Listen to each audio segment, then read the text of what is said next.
Hi everybody and welcome back to Lost Genre Reddit Stories. Quick warning before we start, there is mention in this story of death by OD, so if that's a topic that could make you uncomfortable, you might want to skip the story. Now let's get started. This post is from the subreddit Am I the A-hole and it's by user ThrowArrayFitKnee. Am I the a-hole for telling my fiancé to get over her dead ex-boyfriend? My fiancé, female 33, and I, male 36, have been together for 3 years. She was with her previous boyfriend for around 3 years and they have 2 young kids together. He died from an OD 2 weeks ago. He had been struggling with addiction off and on since before they were together. I've known him since childhood, but wasn't close. I can say he was a very friendly, outgoing, charismatic guy when he was clean. He was the type of guy where if he was around, you'd stand no chance with the girls because they were all interested in him. Eventually, she broke up with him due to his addiction issues, but ensured that he still had a relationship with his kids. Recently, that's been supervised visitations at his parents' house after he lost his job, lost his license, and failed court-mandated drug testing. I believe he made some genuine attempts to get clean. He was trying. I wanted him to succeed because I've always thought he was a good guy and his kids deserved that version of him. I became the stable day-to-day father figure, which I willingly took on, but respected that he was their dad and they loved him. Now, since he died, she's been a mess. Yesterday, she stayed in bed all day before sitting outside at night crying for at least an hour. Today is Father's Day and she practically woke up crying. I know she's not just sad that he's gone, but she's sad for her kids. I know it was devastating for her to have to tell her 2 very young children that their dad was dead. She's been moping around for 2 weeks, crying non-stop, calling off work. I told her she really needs to snap out of it. She told me, "I love him so much. He was the love of my life. I'll never love anyone that much." I guess that was the last straw for me, and I told her to get over him or I'm out. I'm not going to be second in her heart after a dead guy she hasn't even been in a relationship with for years. She told me I'm not being empathetic and I have no tact. I'm an a-hole and he was never that mean to her regardless of what was going on. Yeah, it's easy to not be an a-hole when you're strung out on heroin or stay drunk 24/7 and are the happy type of drunk. So am I the a-hole for telling her to get over him and that I won't stick around if she is still in love with him or sees him as the love of her life and says she won't ever love anyone else like that again? I really want to know if this was an a-hole thing to say or ultimatum to give.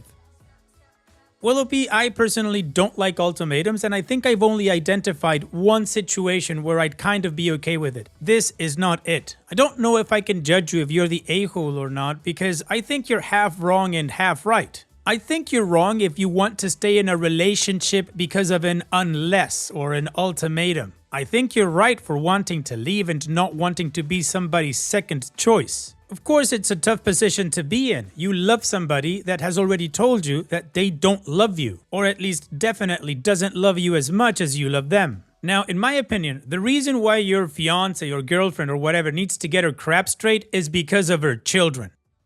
So if I was in your shoes, I'd try to help her get back on her feet to help her kids while I'm getting myself out of that situation. Maybe you can talk to her family or her friends to also help her out and make that transition a little bit smoother. But again, OP, she's already told you how she feels. Are you sure you want to stay in this? And what do you guys think? What is your judgment? Let me know in the comments section, and now let's move on to the community comments to see what they said. Clear-headed 01 says, quote, "I love him so much, he was the love of my life, I'll never love anyone that much," end quote. You know where you stand now if you didn't already. Not the a-hole, but unless you're prepared to be her eternal plan B, it's time to leave, yes? Staying knowing she settled for you must be heartbreaking. Apologize for your lack of empathy and tell her that despite this, the knowledge she settled for you is not something that you can live with.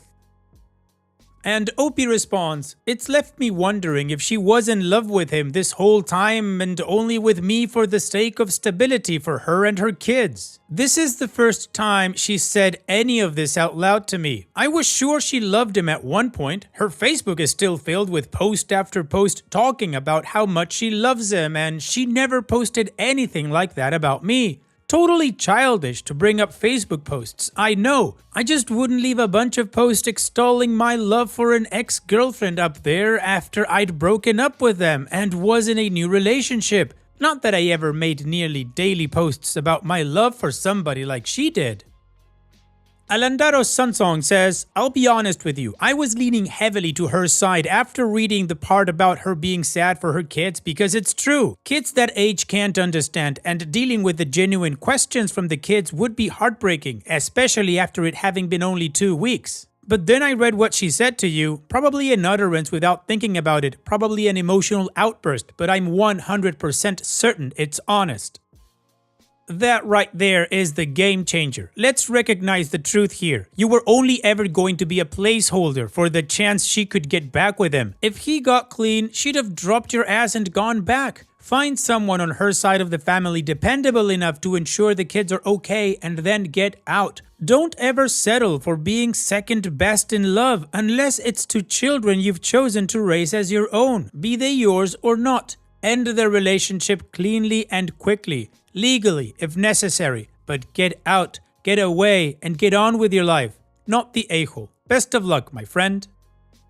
And Opie responds, "I'm certain she was being honest too. She hasn't even tried to backtrack or deny it. Before she actually said the words, I found her repeatedly kissing his picture and this bracelet he gave her. I'm sorry, that's just too much for me. Laying in bed with his picture, kissing it over and over?" And Fantastic Cow 6819 says, "You're the a-hole to yourself if you stay. She plainly told you that she loved him more. You can never live up to him. You were the safe backup choice. Please leave." And Opie responds, "And now he has the luxury of dying young and everyone can magically forget about all the BS he put everyone through. All of the tribute posts on Facebook from mutual people we knew. You'd think this guy was a certified saint by the way people are talking about him."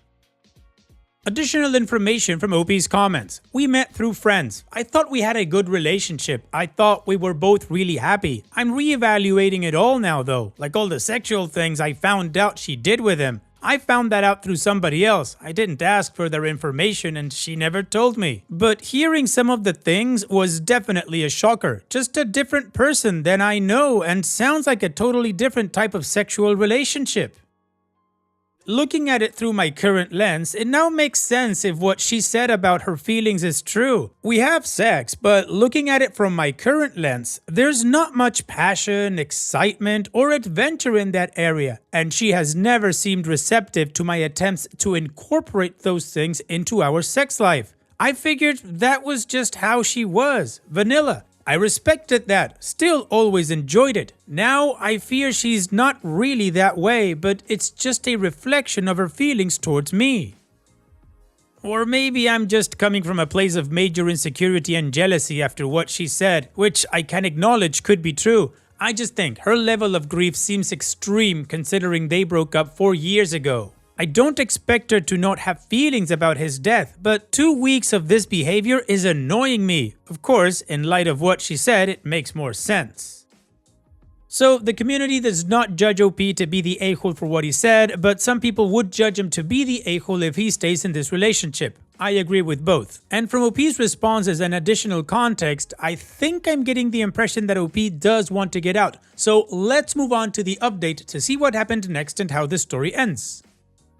I'm shocked by the amount of responses my original post received. There are more comments and DMs than I could ever respond to. I'm still not sure if the consensus was that I was the a-hole or not, but doesn't really matter. It ended up just being more useful for me to vent in a way I did not know I needed to. I honestly don't know if this can be a long-term relationship for me moving forward. I'm going to do my best to be understanding and supportive to a degree. I've decided to try to help her connect with a grief counselor and maybe a therapist in general and see how willing she is to work through all of this. I hope she is willing for herself and her kids. I also don't expect her to get over everything overnight, but she's going to have to work with me to try to function a little bit. If she continues to behave the way she does about his death without making any efforts to help herself deal with it, I won't sit around forever. I calmly asked her if she meant what she said about him being the love of her life and being in love with him, present tense. I need to know because that's only fair to me. If it's the truth, then we need to slow things down. To be clear, I didn't say end it, just slow down. I can accept that she can't change how she feels, but I at least deserve for her to be honest with me. She said she loves me, but her love for him is different. She's never felt love so intensely. She was deliriously in love with him. She's never felt that way for any other man, before or since, and she can't guarantee that she ever will again. He will always be her number one, and she knows how crazy that sounds given all of his problems. She said maybe being with him and dealing with his issues and the heartbreak has made her heart closed off now. She doesn't think she will ever feel as happy as she felt at her peak happiness with him when everything was good. They were supposed to get married. The person she experienced the most intimate things in life with is dead. She asked if I was going to accuse her of cheating on me with him next. I told her I wasn't going to accuse her of that. I seriously never had any suspicions of that. She doesn't believe me. She says she can tell that's what I'm thinking. Then she said the honest truth was that one time she did walk with him and hold hands, then kissed him and told him she loved him. That was 2 years ago when she was out at a street fair with friends. He was there with his kids. They spent time together reminiscing about when they were together and happy. She claims that's as far as it went, and it was still very much understood in that moment that they couldn't be together. She claims to be happy with her life and with me, but she doesn't know if she can ever get over his death, and if I can't accept that, I should just leave. He will always be her special person, and she will always be his special person, and they were supposed to be together. She can't stop replaying what might have been his last moments in her head. She blames herself because she worries there might have been a correlation between our engagement just weeks prior. She ran to the front door and said, "He was standing in this exact spot perfectly alive 2 days before he died." To clarify, he was at our house briefly to drop their kids off after his scheduled visitation time. I was there. He stood in the doorway talking for a few minutes. Nothing else happened. She also believes there's some way for her to turn back time and prevent it, and can't accept that there's no way to go back in time. I chose to remain largely silent, not out of cruelty, but I didn't want to say anything that I might regret. I spoke out of anger last time, and I couldn't quite find the right way to say anything nice or comforting, so I remained largely silent as she let all of this out. I told her I appreciated her honesty. I'm very hurt by what she said. It makes me feel like crap. It makes me hate this guy. Yeah, I feel jealous, I can admit it. However, I don't think it's an appropriate time to make any major decisions. As someone who cares for her, I just want to see her be well right now. In some of the memorial posts I read after his death, many people were reminding others to be kind to others experiencing struggles, and I am going to do my best to do that for her right now. Several comments in my previous post stated something along the lines of grief can make people do crazy things. This doesn't mean that I'm chalking what she said solely up to grief, but I believe there's some truth to the sentiment about grief. I know there are plenty of people who will think this makes me a chump or a cuck or whatever. I'm not going to try to change anyone's mind, and I probably won't be posting any further updates regarding what happens from here. This is somebody I love that I was planning to make a life with, so even if that doesn't end up happening, I'm going to do my best to help her as a fellow human being right now. I'm sure I'll screw up and say or do something that makes me out to be a jerk again. This is hard for me to continue to remain understanding, but I can't see myself just absconding from their lives overnight, and I'm not ready to throw the towel in yet. Well, Opie, I don't agree with your decision, but it is your life and you can do as you please. However, you did open up this thread to welcome judgment, and that's what I'm gonna do. I think you're wrong, and you're doing a disservice to everybody, including her and the kids. She said she loved you, but not like she loved him. I don't think that's true. I mean, everything she described about him being her perfect person or whatever, all of that stuff, you're not it. And then she hinted that you would think she cheated on you, and then she actually admitted to cheating on you. But I think you're being trickle-truth right here. I think there was a lot more going on than she let on. And after all of that, you're gaslighting yourself to be some sort of a hero, to be the knight in shining armor that is gonna help her through this moment, considering she's got friends and family that can also do that. I mean, you said so yourself, there's basically a whole Facebook community posting about how awesome this guy was. Any and all of those people can help her and the kids to get through this tough moment. So all that's left to say for me is, hopefully you putting yourself through this won't turn you into a spiteful and resentful person. Take care, Opie, and thanks for sharing. Now let's finish this video with a mood booster post. This post is from the subreddit Malicious Compliance, and it's by user PlasmaFlare34. Boz ignores my background and learns the F around find out lesson all idiots do. I worked as a care staff for a private company of 250-ish employees that deals with special needs individuals, mental disabilities, and often physical ones. We have day hab facilities and group homes. In a prior job, I did the same for the state, but was moved to an IT role after a while until the stupid from upper management became too great. Whole other story.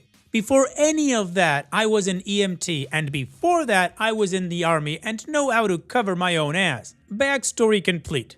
My boss sent out an email to all staff and had an in-person company meeting because I put on a form the state inspectors looked at that said, "Client returned from day trip sunburned, disoriented, and dehydrated. Staff with the client reported they passed out. Apparent heat exhaustion. Reported to registered nurse and state authority for possible neglect."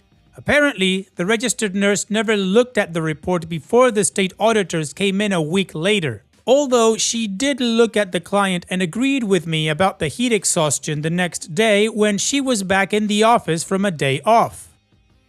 Fast forward 9 days. We have an emergency company meeting. Boss hands out a paper specifically telling every staff they are not to do anything outside the scope of their job description, and they are not doctors, while staring at me the whole time. She calls me out specifically during the meeting by name. Alright, fine. I stopped doing anything but the exact wording of my original hiring duties. 2 months pass. One day I get a call about a problem with the computers at the main office in San Antonio. My job is over an hour away.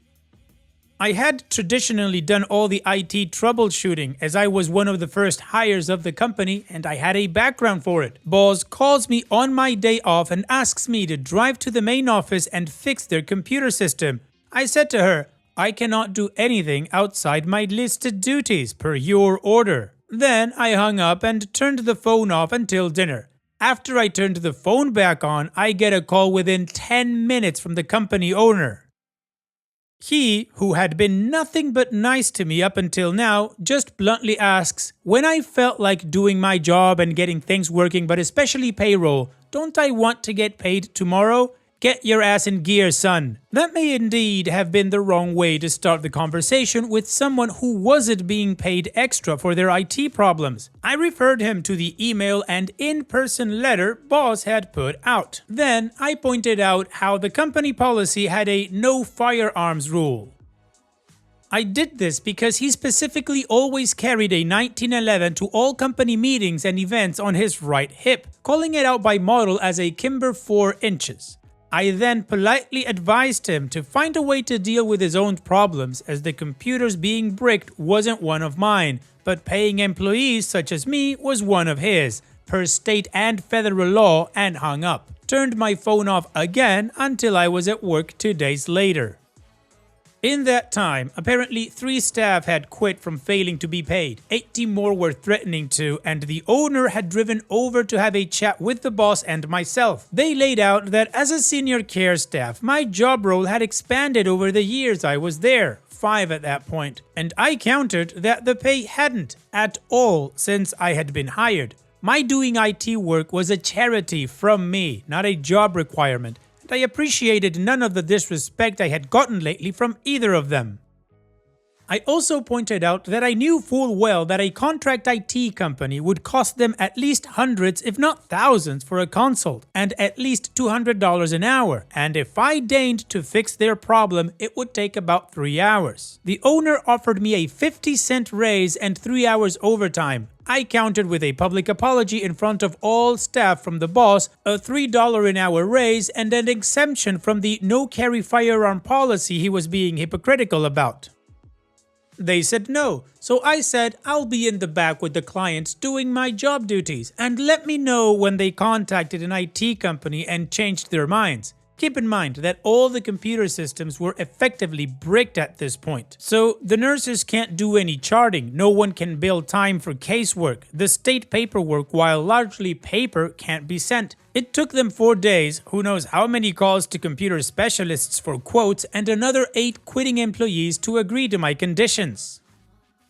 That was after 4 tries to get me to let go of the concealed carry one. That was their sticking point. I don't carry a gun at work and never have, even though in my state it's totally legal. But it bugged me, the absolute hypocrisy of the owner, so I would have given up the race before that. In the end, it turns out that the owner's wife deleted something she shouldn't have had access to, and it took all of 8 minutes to restore from the backups I personally had on an old hard drive I wasn't using that the company said were unnecessary cost. Wow, OP, you were absolutely right. F around and find out. Nicely played in the negotiation, OP. Thanks for sharing. And that's it for today's video. Thank you so much for taking the time to watch it. Now, if you've gotten to this point in the video, I assume that you like these stories that I'm reading out. So here are a couple more that you might enjoy. And if you don't have any time to watch another story right now, save it for later. And also, don't forget to hit that subscribe button.